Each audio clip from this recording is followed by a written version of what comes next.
Hello, hello, hello, everyone out there. This is Dominey Drew with Radical Intimacy. Thank you so much for joining me today. I've got a great show for you in store this fabulous day, and I'm thrilled that you can join me for it. So thank you so much for tuning in. So today I want to talk about why do bad relationships happen to good people, right? If you would like to have some input in this conversation, send me your comments. You can contact me on Twitter. I'm available at Dominey Drew. You can read more about me at domineydrew.com. That's my website. It's DOMINEYDREW.com. I'm on Instagram at the same address at Dominey Drew. And I'm a relationship coach specifically for men, for single men. I help single men attract life partners through personal and relationship coaching. And the work that I do is basically an intensive process of self-discovery and mindset training and mindfulness that helps you see how you're holding yourself back from what you want. It really identifies where it is that you're holding yourself back and allows you to open up and drop those old patterns that are no longer serving you and find what it is that you want. Now, specifically, I work with single men who are looking for long-term relationships, but the same process works, whether you're looking for a hookup, whether you're looking for a friends with benefits relationship, you're looking for just sex, you're looking for, a one-night stand, whatever it is. I have no judgment. I'm not more pro relationships than I am pro being single. I have been both for long periods of time, and I'm a big fan. So this isn't just at all for people who are looking for relationships. Honestly, I think the friends with benefits relationship is one of the most sacred that there is, really, and I think it doesn't quite get the credit that it deserves to get. So during our show today, if you would like to call in and give your opinion, I would love to hear from you. The number you can call in is at 708-793-7769. And again, that's 708-793-7769. So feel free to give me a call if you have questions, if you have comments. I always love to get feedback from people and see what people are thinking. So, in my business, I work a lot. I do see women, but I generally work with men. And people come to me with all sorts of different. I mean, even just today, I was on the phone with 7 different people, and each one of them had a different relationship struggle. They were either in a relationship, they were very unhappy, or they're single and they're miserable. They want something real. And these tend to be people in their 30s, 40s, and 50s, usually between about 30 and 60. And so the issues really, really vary. And I by seeing so many come through, I end up really having a sense of sort of the 30,000 foot view of men in relationships and what they want and what they're seeking when they're in this particular state. So why do bad relationships happen to good people? Because, a lot of the guys that I work with, they are really, really good men, not even just regularly good men, really like high quality guys. They're interested in mindfulness and bettering themselves, and they want a full and, fulfilling life. And they really, really, really struggle. So there's a number of things that I hear when people are coming through, people are calling in. One of the consistent things that I hear all the time is that they don't understand what they're doing wrong, right? And this is really common. I see this with most people that I talk to, whether, whether you're looking for a long-term relationship or you're looking for just sex. Not just sex. Sex is great. Sex is a wonderful thing. Have more sex, everyone. But really, that connection. Whatever you do, make it great. That's the that's the key point for me, I think. It doesn't matter to me whether you're looking for something committed and monogamous and long term, or it could be committed and non-monogamous and long term. We're going to do a show coming up pretty soon on swinging and lifestyle. Non-monogamy, ethical non-monogamy is the sort of official term. Polyamory, which is not the same thing as polygamy. We're going to talk about all this. And swinging and playing around. So your relationship doesn't need to be monogamous to be serious. It doesn't need to be long or forever or confirmed by marriage papers to be serious and fulfilling. You can have a friends with benefits. As I said, I think a friends with benefits relationship is one of the most sacred out there. One of the most sacred connections you can have. And it could be completely unattached in a way, completely unpossessive.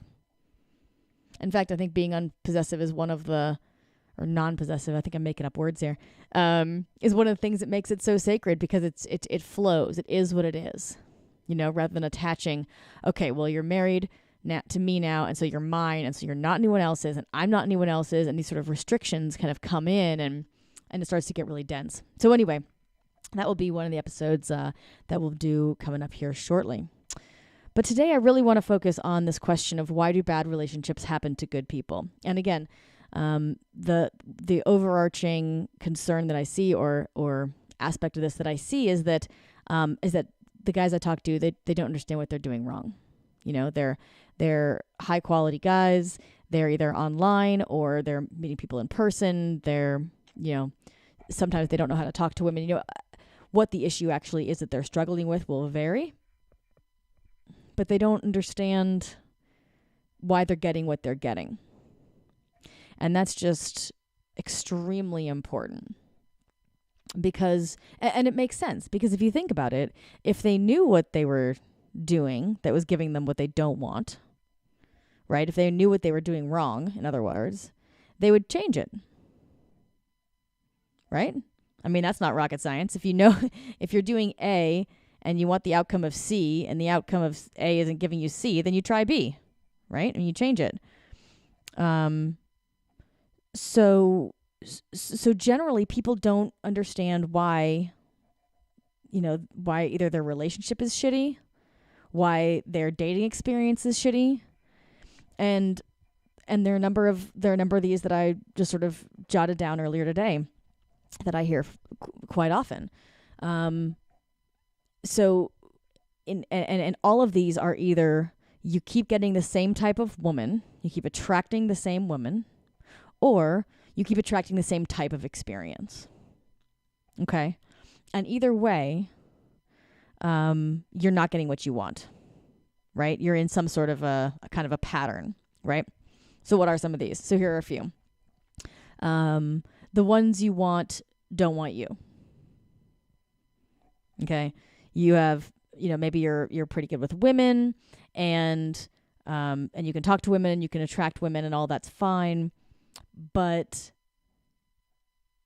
they're not the women that you want, right? And what tends to go along with this is that the ones you don't want do want you. So, you're sort of friend zoned by the women that you're attracted to, that you're interested in, that you really want to pursue. And then the women that you're just interested in being friends with, or think are great but aren't attracted to, are actually pursuing you, right? Here's another one I hear a lot. They're chasing all the time and not being chased. So guys, I think that it's starting to become a norm in the dating world, that it's just sort of assumed that you guys need to go chasing around after women who sort of brush you off. Please don't let that be your norm. That's not a thing. Okay? It doesn't need to be a thing. If a woman is not pursuing you as much as you're pursuing her, then you can do better. Is the fact of the matter. You in some way have not caught her attention. So this is really common. Men are chasing all the time, and they're not being chased. I understand there's like a, men pursue more and women like to be pursued. And that's not quite what I'm talking about. I'm talking about her, well, okay, so this is this is actually the next one. This results in you're constantly in a state of uncertainty about whether or not she's interested. Okay? So this isn't just like, oh, you're a little bit long distance, you're half an hour away, and you always go to see her on your dates. That'll vary by couple, but I think that's nice. I think that's chivalrous. For you to come to me, for you to make that, put that effort in so that I don't have to. But it's different if you're coming to me and I'm not that interested. Right? If I'm really interested in you and you're like, here, I'd like to come. And then every few times I go, here, let me come one time. Let me come to you. Let me come one time. Hopefully that's a different discussion. But you see what I mean here. So there's this, it's okay to wait to find someone who matches your enthusiasm level. They should be excited about you. Okay? But if you're constantly in a state of uncertainty about whether or not she's interested, I mean, that's exhausting. How long are you going to stay there? Like, do you have somebody like this in your life right now? Do you have someone who, you'd go all in with? You would, you'd delete Tinder for, right? The ultimate form of commitment.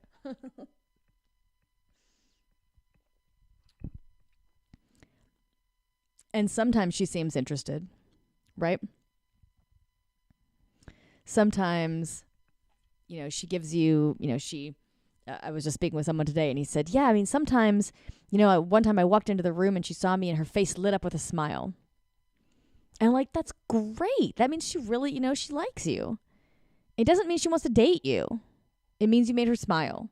She likes you. There's a lot of different ways to love, y'all.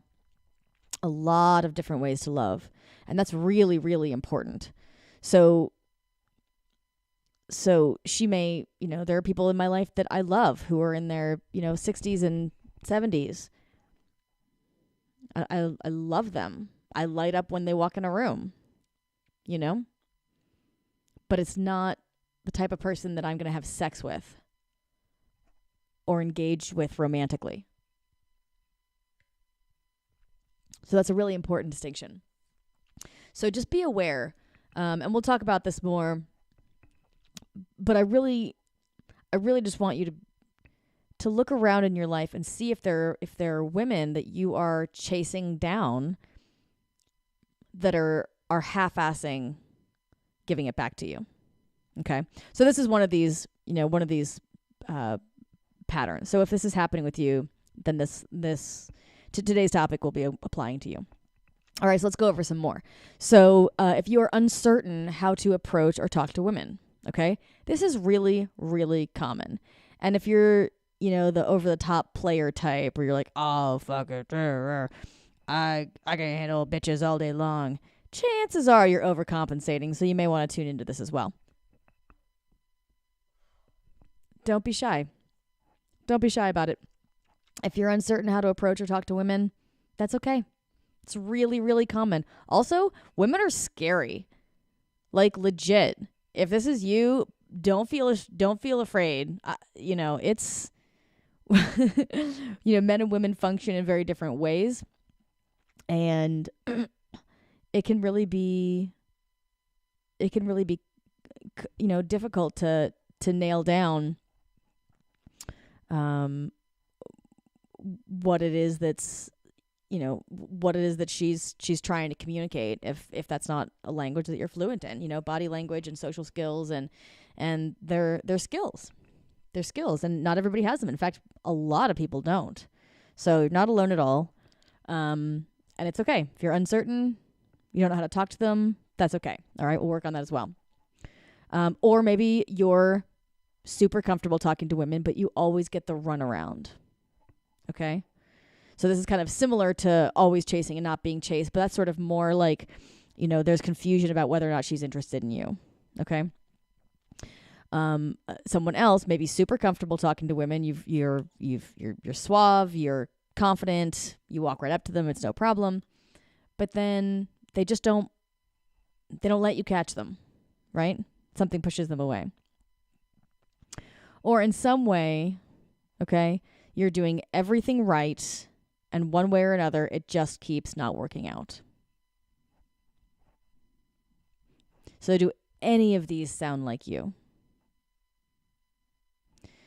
Either the ones you want don't want you, and the ones you don't want probably do.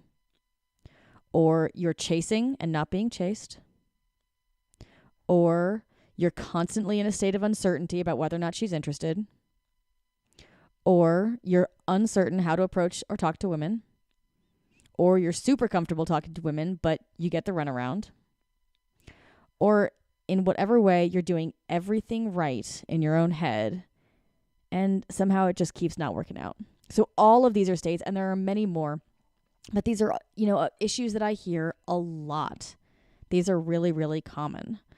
And there's always this dance between men and women and male dynamics and female dynamics. And yeah, there's some artistry to it, but there's also just some basic shit that you can get straightened out that will help a huge amount. Okay? So let's dive right into it. Why do bad relationships happen to good people, right? The fact of the matter is a huge amount of this is psychological. Arguably, you could say it all is, but we'll just go with it's a lot. Okay?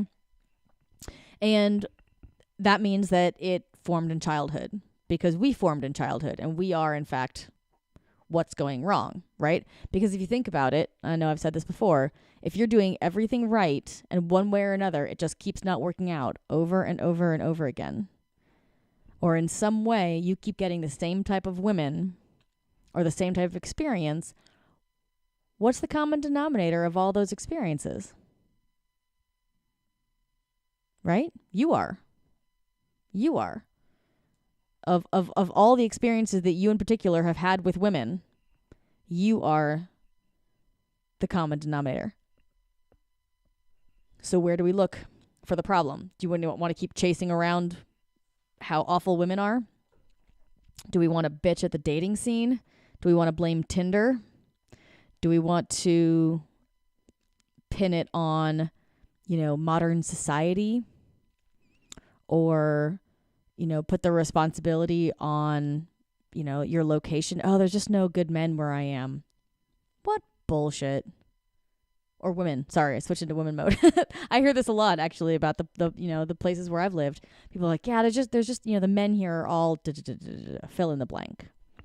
And I'm sitting here being like, you are making it impossible for yourself to meet anyone.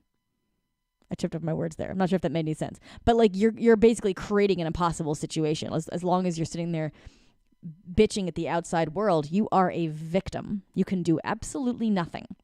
Because you can't change modern society. You can't change Tinder. You can't change women. You can't change, the direction that society is going. You can't change our culture. You can't change, the technology. I mean, all of those things are outside of yourself. So you can sit there and blame it for, truly as much time as you possibly want. You can have as much as you want. But it's not going to move you anywhere. And it's sure as hell not going to fix your damn problem. Right? So how long do you want to do that? And the answer may be the next 70 years. And that is great. Good for you.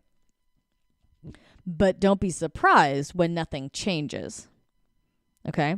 Because the more the more time you spend putting the responsibility outside of yourself, the more you're making yourself a victim. You're literally a victim. You can't fix it while it's someone else. And this is huge. And this is huge in relationships too. I mean, blame is a very, very seductive mistress. It really is. And it's so seductive. It's you want to take the responsibility off of yourself, and unfortunately, it just doesn't work. Look, if it did, I would tell you. I'd be like, yeah, fuck the man, and this would be a whole different radio show. But the fact of the matter is, I have examined this from all directions, including trying to avoid as much self-responsibility as I possibly can, and it just flat out doesn't work. Because you're putting the onus to change on something that you don't control. So, is there shit going on in the world? Absolutely. Are there issues with women? Fuck yeah. Are there issues with Tinder? Yeah, definitely. Are there, are all these things happening? Yes, of course. Is that why you keep attracting the same type of women and the same type of experience? No, it is not.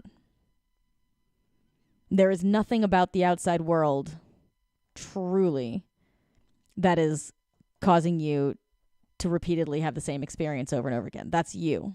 Okay, we're going to talk about that in just a second. But really let that sink in for a minute. That's a pretty big shift in the way most people see the world, And this, by the way, is why you don't understand what you're doing wrong. Because you're looking to fix it outside yourself. It's like, the guys who are chasing and not being chased. It's like, oh, I entered the room and she smiled, smile lit up her face. Okay. But while you're trying to get her to like you, you have no control. You can't impact how she feels about you. I'm not saying you can't fix your behavior if you're in a relationship with someone and she's like, I want to break up with you because you're a dick. You could stop being a dick and then it might work out. But that's like feedback coming to you. You're still working on yourself. You see the difference? As opposed to like, yeah, why doesn't she just love me and continuing being a dick and being surprised why, you get left. So there's a couple of things that come into play here. A lot of it's psychological, okay? Early on in life, we have experiences that cause us to believe certain things about the world.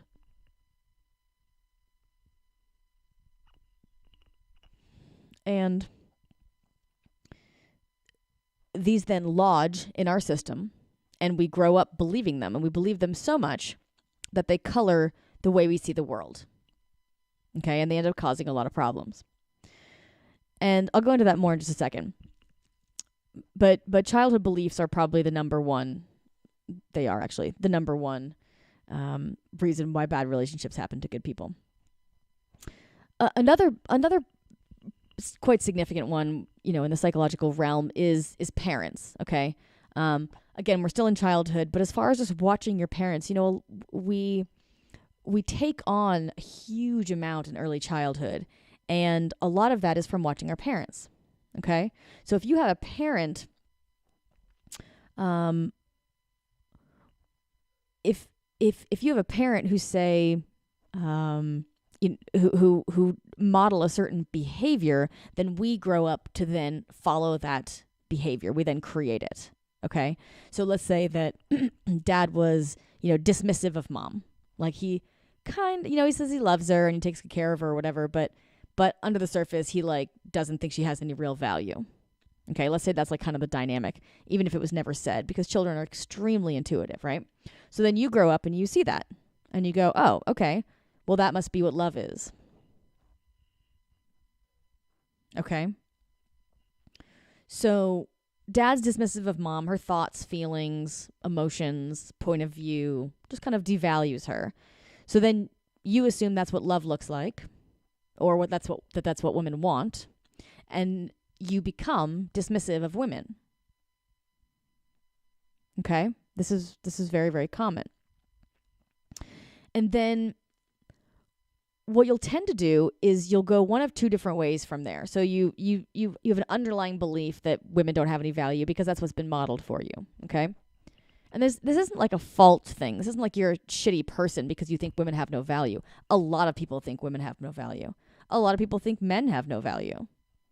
That just doesn't have as much charge in our society, which is rather unfortunate. But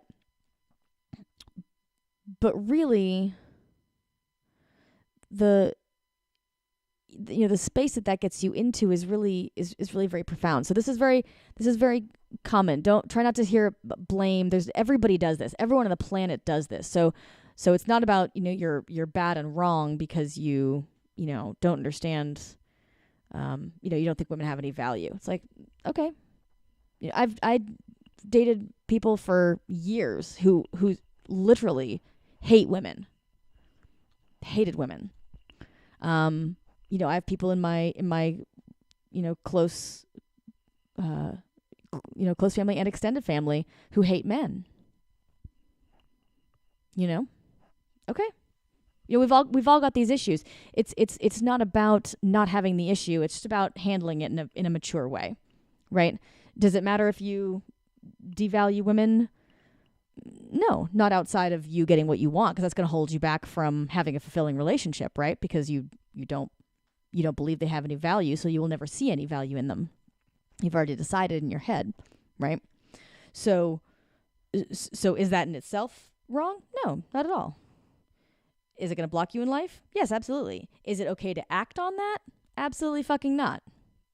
Because these are your beliefs. These are not objective reality. Do women objectively have value? Yeah. Do men objectively have value? Yeah. So you see the distinction there. But we're just talking about beliefs right now. These are underlying beliefs, and they're all okay. All right, so if you slide into self-blame, catch yourself, that's a pattern. Okay. Had to give that little side note there. All right, so you've got this, you know, these parents, and your dad didn't really value your mother, was dismissive of your mother. So generally, from there, you'll go one of two different ways. Okay, one way is that you will mimic that behavior, and you will also think that that women have that women, you're also dismissive of women, that women have no value. Okay, and so the underlying belief is women have no value, let's say. And then what will happen is you will either be proven wrong. Okay, so you will find women in your life, you will see that you will treat them as if they do not have value, and they won't like it and will go away. And then you'll go, gee, why are all the women leaving me? Okay. Or you will attract women to you who also think that is love, who also believe they have no value. And you will feed each other's defenses. Okay? This tends to be the one that's more common. Okay? Truthfully, objectively, both of these two things will happen, but you will notice one or the other. Okay? So if you believe that women have no value, then women who believe that they do have value will not be attracted to you. They will find that a huge turnoff. The word turn off and turn on is a really great one. And this is, again, I come back to this so often, but this is why I fucking love working with attraction, because attraction is completely authentic. So you could have a woman in the corner, and she's a smoking hottie, of some whatever party. And then some guy comes up, and he's, just her type. He's stunning. He's, whatever she likes in a man. I like to think he's Latin. That works for me. And he comes up to her and approaches her, but he has a belief that women have no value, and she does not. She knows, she's very comfortable with her value. She knows she has value. So when he starts talking to her, probably even before he starts talking to her, she will feel turned off. She will be repelled. It's like a magnet. It's like two magnets going the opposite way. Okay? They repel each other. So he's attracted to her, even though he knows women don't have any value. That's like a given fact for him, because he's never challenged that belief, because he doesn't know that he carries it. He just thinks that's the way the world is. Let me just say that again. He assumes he's right because he has never challenged his belief, because he doesn't know he carries it. You're starting to see where we're coming back to. You don't understand what you're doing wrong? Okay, so we're coming back to it. So there they are in the corner. He finds her very attractive, and goes to hit on her or whatever, and she is immediately repelled. She's not attracted. Okay, because she can feel that belief. What you believe inside emanates from you. Okay, it works on a lot of different levels, all right? Some of it, yes, will be physical. It'll be body language. It'll be unconscious gestures that you make, little micro muscles in your face that express one thing or another. That's all really common, okay? But it's more than that as well. It's on a much deeper level. It's energetic, and it's spiritual, and you literally emanate it. It's radiating out from you. Okay. and and people can feel it. So that's why the work needs to start with you, because I can't just say, let's say that you do discover that you believe that women have no value. Okay, great. So now we know that. So that mystery is kind of solved right there, right? And then if I were to go to you and say, well, women have value, and you go, okay, and then you go hit on that woman again, she's still not going to love you. She's still not going to be attracted to you, right? It's a lot deeper than that. These are beliefs and not thoughts. Okay, I'm just going to take a quick pause here and just sort of outline the differences, because it's quite distinct.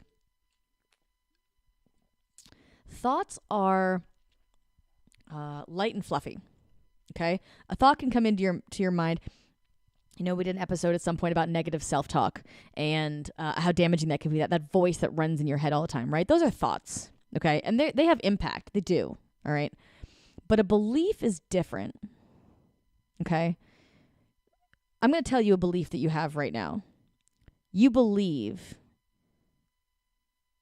without ever having met you, I can tell you right now that you believe the sun's going to rise tomorrow, okay?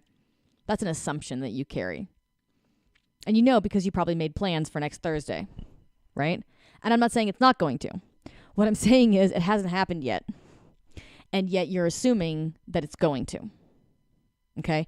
And that it's like a part of your body almost. Like these beliefs are so deep, and we'll talk about why in just a minute. They're so deep in our systems. They're actually literally in our bodies. Okay? So when you change your beliefs, your body will also physically change. Okay, this is something that I experienced very, very strongly, actually. I had major, major, major body issues. I also looked completely different than I do now. And when I started doing this work, I was about 19 when I started doing it very, very intensively. And I did it for about 15 years straight. What I did was I challenged all these beliefs that I carried about the world and about myself. Okay, and as I did that, I found them, first of all, right? These are unconscious, so I found them first, brought them into my consciousness. Then I challenged them. I was like, well, is that really true? And then I realized they weren't, because these are always false. Okay. And I kept doing that and doing that and doing that. And as I did that, my body changed. Effortlessly. So I was always trying to lose weight before. I felt like I was really heavy. I was uncomfortable in my body. I didn't feel comfortable. I was very, very blocked. I carried all these blocks that, around, fear, and my energy was all frozen up around my chakras and not around my chakras, really everywhere. And as I released those, as I stopped taking responsibility for other people's shit, for example, was one of my big ones. I would always, it's my fault. Here, I'll fix it. Okay. And that literally weighed on me. It weighed on me. It created, I held it in my body in some way. Okay. And so as I let go of that, as I let go of all the guilt I carried from my childhood, the, responsibility for other people's happiness, the expectations that life had to look a certain way, whatever it is, all the bullshit I was carrying, I can't even name it all, so much of it. Then effortlessly, the weight fell off my body. Literally. It just fell off. I couldn't keep it on. At some point, I called my mother and said, I'm, X weight. I'm a little concerned. Do you think this is healthy? Do you think this is okay? And I was like, do I need to go to a doctor? Because my entire life I'd spent,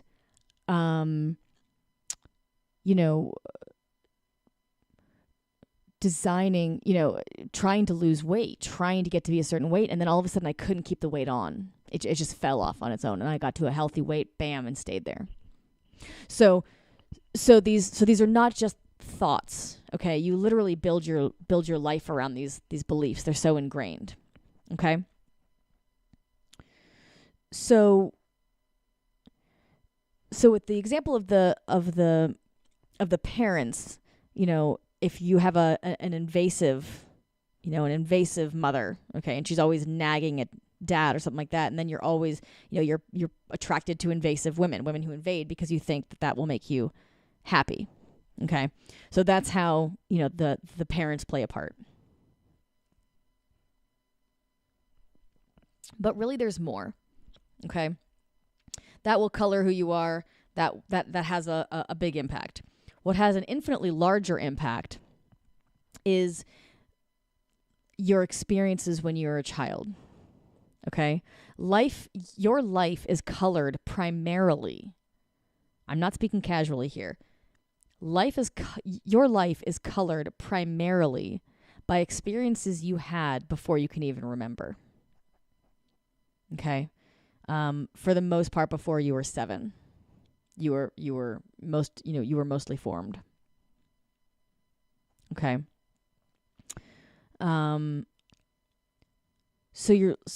So life, let me just say that again. Life is colored primarily by experiences you have before you can even remember. Okay, so why is this? So basically what happens is that early on in childhood, you have, a number of experiences, and one of them hurts. Okay? Many of them hurt, of course, but one will create like a trauma. All right? And then trauma is kind of a tricky word. I try to use the word experience instead, because it's not a trauma necessarily like abuse or neglect. Okay? Now, if you were abused or neglected as a child, then it could certainly be abuse or neglect, obviously, right? But it doesn't need to be. You could have an absolutely golden childhood, and this would still apply to you. Okay? So the reason why it's a trauma, even though it's not a trauma the way your adult mind would consider it, is it's an experience where you as a child thought that your life was being threatened. Okay, you sort of see this moment as, oh my God, I might die. Okay, and so it's a really big deal to you at the time. Okay, and it may not be a really big deal in reality, quote unquote, as far as your life may not have been threatened. Hopefully it never was. But you thought that it was. Okay? And that's a really important distinction. So every person has this experience without exception. Every single person incarnated on the planet right now has this experience without exception. In childhood, they have an experience that impacts them very deeply. And again, it's not necessarily like a trauma like neglect or abuse, although it certainly can be those things, but it's when a child perceived its life as threatened. Okay, so let's give an example. So let's say there's a baby in a crib, okay? And mom and dad are cooing over the baby. The baby is, whatever age, and they're baby noises. People make baby noises. So everything's fine. And the baby is, children are extremely sensitive, right? And they can feel the love, and they're reading all the, facial expressions the babies read, and they're aware that they're safe and they're fine and everything's great. Good. Phone rings. Okay. Dad goes off to answer the phone. Mom stays there cooing over the baby. Everything's great. Baby's happy. Everything's safe. Okay. Dad comes back into the room and says, "Honey, your sister's been in an accident." Mom goes and leaves to address the situation. Now, let's look at what just happened from the baby's perspective. Okay? Everything's fine. It knows it's safe. It's being loved and cared for. It has no doubt about that it's okay, right? About its safety, that it will survive. Then mother, who is the sole source of, or nearly sole source of comfort and safety, is, her energy field goes into fear like that, and she leaves. Okay. Baby has no idea what has just happened and could panic. Okay. This could be, it depends on the child, when, which moment it is that creates this impactful experience. But let's say this is that child's wounding moment. So then bam, baby goes, "Oh my God, I don't know if they're ever coming back." Okay. That child has no idea whether or not mother and father, what has happened, if they are dying, if they are dead, if baby's going to die, if, it'll ever get fed again, etc. And so that fear kicks in, and all of a sudden, life isn't so certain anymore. And in that moment, it comes to a conclusion of sorts. Okay, it draws a conclusion from its perception of that situation. Okay. Let's say for this child, let's say it's a male child, and let's say the conclusion that it comes to is that women can't be trusted. Okay. Now, is that necessarily a true statement? No. There's very trustworthy women in the world. There's certainly at least one. So that's not an accurate thing, right? But what children do is they take their individual experience and they generalize it. Okay? And so they go, oh, well, this happened. I was, if this is the way that child saw it, I was betrayed by this woman because she left me, right? And so that must be the way the entire world is. Okay? Women can't be trusted. Boom. From that particular example, just so you know, that could also result in a belief that men can't be trusted, or that women always leave, or that you're unlovable. That no one wants you. So there are these huge overarching statements. And the reason why I speak with such confidence that every single person on the planet has this is because every single person I have approached and we have examined what their life is like. I have XYZ problem. Okay, great. Let's look at, what happened. And we peel back the layers until we find this moment. And every single person has one. In fact, you have several. You have a few. But you'll have, one or two really major, life issues. And so that baby then, okay, now let's talk about what happens next. Because obviously the mother comes back, right? Mother comes back or dad comes back or whatever, but it doesn't matter. The damage is done. Okay? Because the baby's system goes, I have to protect myself because women leave me. And so in order to survive, I have to whatever, probably never trust a woman. Okay? So then fast forward, 30, 40, 50, 60 years, and they come into my office and they say, I've been married to my wife for 30 years and I'm madly in love with her and we have no intimacy. We have no connection. Or I have no problem with her. I want to love her, but I can't. Or I love her, but I don't feel anything for her. Or the sex isn't good. Or somebody else, they come into my office and they say, every relationship I've been in, the woman's left me. Or, I'm always chasing women and they never want me. Okay. So since we used that example earlier that women are, that you're always chasing, right? And never being chased, never being pursued as if you had value. Let's use that one. So let's say that was that little boy, that little baby, and he decided that women can't be trusted. And so then 50 years later, he walks into my office because he's always chasing women and they never chase him. And it turns out that he's really attracted to really aloof women who he wants to be present, but they can't do it. They're not interested in him. So he's literally attracted to women who don't want him. That's actually what he wants. is that sort of conflict. So you can see how these things work underneath the surface. Because what it looks like the problem is not actually the problem. It looks like, oh, well, women always cheat on me. Well, okay, that's because women are cheaters. That's because, our fucked up current society. That's because Tinder doesn't lead to commitment. That's because, there's too much, ADD society. That's because divorce is too easy. I mean, I could point to anything, class issues, race issues, social issues, cultural issues.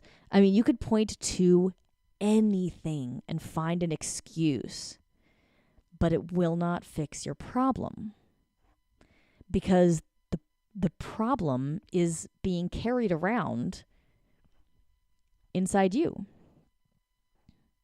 You are repeatedly attracting it. So there's these underlying, beliefs that create patterns in your life. And this is what I work with. So guys come to me and they draw out their pattern. I'm like, great, what's happening in your life? And they tell me, I'm always chasing women and they never want me. Okay. Let's talk about, let's work our way back, and gradually we find this place where, maybe they don't value themselves. Maybe they feel they have no worth. And then, of course, as we said earlier, that communicates. If you feel you have no worth, it is highly, highly unlikely you will find anyone else who does, who thinks that you have self-worth. Who thinks that you have worth. Right? So you will prove yourself right. Most people have no idea how powerful they are. You are a powerful creature, a creature of such power I can't even describe to you. It is profound. Okay? You attract exactly what it is that you want. So, where do you start? If you're looking for how to solve your problem, look at what you're getting first. Okay? Look at what you're seeing. Okay, I'm looking around in my life and I have a lot of women who I think are great options. And I pursue them and then they fade away, or they just want to be friends, or they're just not attracted to me. Okay, so then that's the pattern. Okay? Try not to get sort of, pulled up in the details of like, oh, this one's going to be different. Okay, it always looks like it's going to be different. It's never fucking different. If it were different, it wouldn't be the pattern. Okay? So assume that whatever you're getting is intentional to start, and then go from there.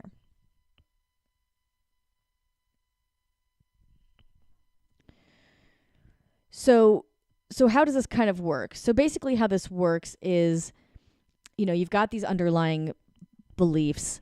You drew a conclusion about the world. Okay? If I show myself, then I'll get hurt. So then you don't. And if you were from there just to go through life not showing yourself and being fine with it, that would be great. Okay, that's no problem. The problem is that you're not happy not showing yourself when that's your underlying belief, right? You're not happy with women just not being trusted. It's not like you'll be like, oh, okay, well maybe you'll be gay and it won't be a problem. Gay male and that won't be an issue. Nope, it will make itself an issue in your life. That I can guarantee you immediately. Okay? The other thing I can guarantee you is that, and this is absolutely something that I say on my, to my clients. They say, okay, well, do you have a guarantee? I have an 8-week program that I help people go through, that takes them, that unlocks these beliefs, that takes them down to the very bottom, shows them, what they're carrying around and putting out that they don't realize that they are, and then, shows them how to let go of them. And sometimes they say, okay, when they're talking about buying the course, and they say, do you have a guarantee? And I said, absolutely, yeah. I can guarantee that if you keep doing what you're doing, you're going to get the same results. That's my guarantee. And it absolutely is. And also I've got a guarantee that it works. But in reality, I mean, that's absolutely the truth. If you don't change anything, don't expect anything to change, because it's not going to. Okay? Remember, what's the common denominator of all of your less than stellar life experiences? You are. It's always you. Okay? So when you're that baby or that infant or that small child, and you have this experience and you have this realization, you generalize it out to the world, your system is basically trying to protect you. Okay? It's like, oh my God, I might die. Okay, mom left. I don't know if she's ever coming back. So there's the moment of trauma. I might die. I have to protect myself to make sure this is never going to happen ever, ever, ever again. That's what the belief is. Okay? The belief is is your system protecting itself. Okay? It's a natural human phenomenon. All right? That's why everybody does it. Unless you were born and stayed enlightened, you have had this experience in your life. And if you were born and stayed enlightened, please call in, because I would really love to hear what you have to say. 708-793-7769. Please give your input. So this is about it's our system protecting us, right? So the good news is that you do protect yourself from that much pain. You sort of cut off the amount of life experience you're willing to let in. Okay. And the good news is that you protect yourself from that, a deep level of pain, risking that again. The bad news is that you can't just cut out part of life. Okay. If so, everyone would cut out the bad parts and keep just the good parts, right? But what happens is when you're unwilling to feel pain, really it's just life, but the quote unquote bad parts of life, the parts that hurt. When you're unwilling, the extent to which you are unwilling to feel pain, you are unable to feel joy. That's a bitch, huh? But it's actually accurate. It is actually 100% true. I've experienced that for myself and seen it countless times. Okay? So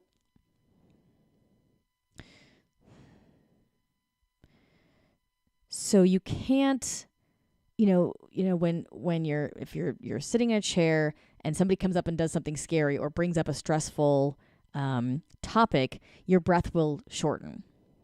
Okay, your sympathetic nervous system kicks in, which is like your sort of fight or flight response, and your parasympathetic nervous system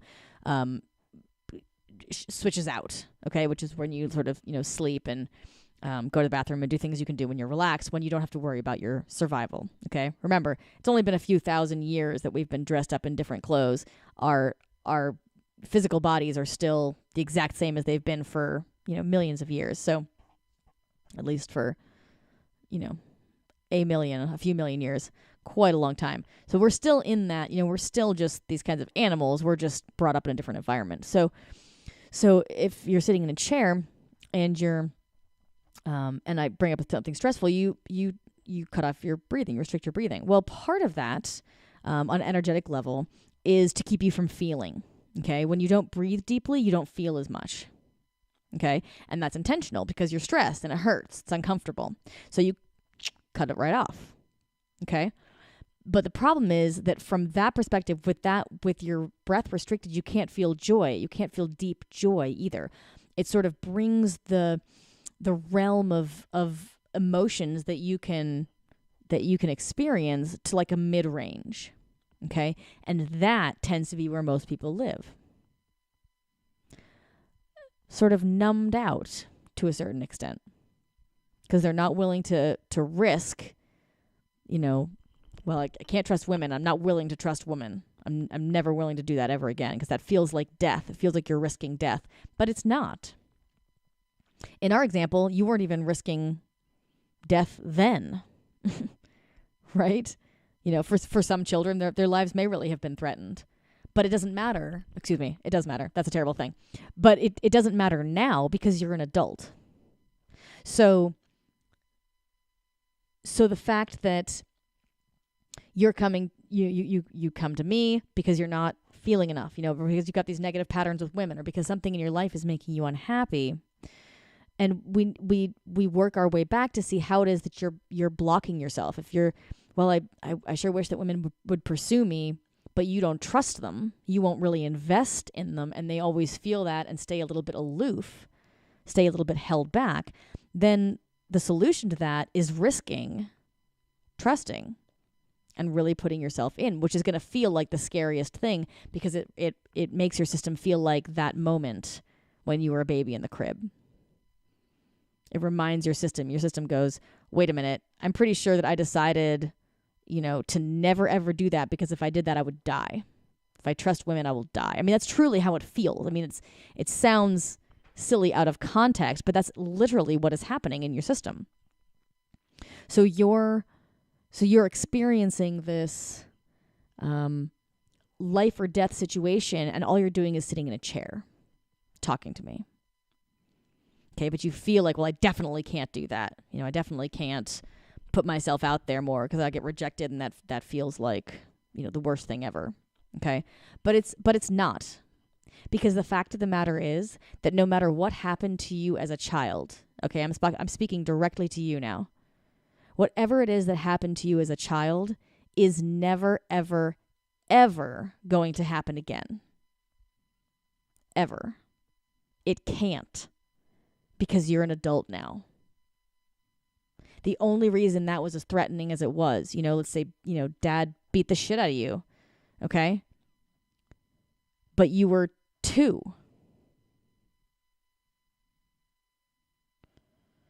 Now, if someone came at you and took a swing, you'd have a totally different response.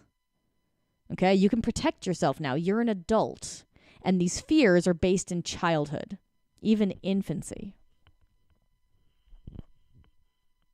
So, and the reason that they have their power is because they're unconscious. As soon as you become aware of them, as soon as you talk about them, as soon as you risk, letting them out, that's when the magic happens.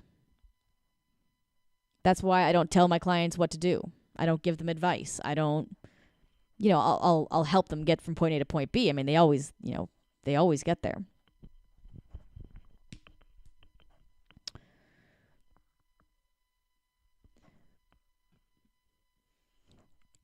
But I don't ever presume to know what they need to do, and I don't have to. All I have to do is show them these beliefs, right? Did you know that you don't trust women? Because chances are you didn't. Because it's not really that logical. Sometimes people will say, you'll see it in people's language. They'll be like, oh, yeah, but, women, and, what can you do, or how can you expect any better, or something like that. Like, you'll hear people say stuff like that, and that's fine. But often, again, people don't understand what they're doing wrong. Why am I always getting screwed in relationships? Why am I always getting left? Why do I always have the dregs of people to pick from and not the people that are high quality that I want? What is it that you believe unconsciously that's holding you back? Well, first thing to do is look at the pattern. What is your actual pattern? And I would sit down. I would take 15 minutes of quiet, go back in your room, close the door, and write down, what is your actual pattern? This is the way out of this. This is the secret to the entire thing. Look for the pattern. Are you always pursuing? Are you always friend zoned? Are you always reaching out of your league? A lot of guys like to define things that way.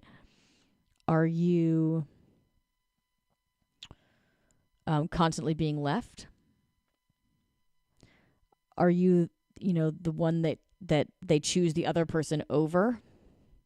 What is your pattern? Or maybe you have great luck with women, but you're always bored. Or you always date the one that you want. You date the beautiful, popular one, and you don't feel anything. I experience that a lot too. I have clients coming into me with that. So first things first, find the pattern, okay? And then look at what the actual pattern is. Like, okay, well, this is what always happens. They always, I get left all the time. Okay. So what does that say about you? What does that mean for you? Do you look at what you just wrote down, which is, let's say, women always leave me. Do you look at that and say, yeah, fuck women? They're the worst? Try and defend yourself in that way? Do you look at that and think, yep, no wonder they do, because I'm worthless. I wouldn't date me either. So you see how this sort of the thinking becomes a little bit more aware. And then when you find that, that's what you focus on. Well, I don't think I'm worth staying for. Oh, okay. Well, if you don't think you're worth staying for, there's very little chance that they do. Okay, and you see how this now the pattern is, the belief is conscious. Okay, and from there, and that's about 90% of the work, and that's not an exaggeration. Once it becomes conscious, it's back in control. You're taken off of autopilot. I usually say that's what I do for a living. I take people off of autopilot. So that's your exercise. Look for the pattern. You know, have some intuition about what's reasonable behind the pattern. Okay? Write it down. Take this seriously. This is how you fix your life. Okay? And then when it comes down to it, just accept whatever's there. It's okay. Somebody else has got something worse.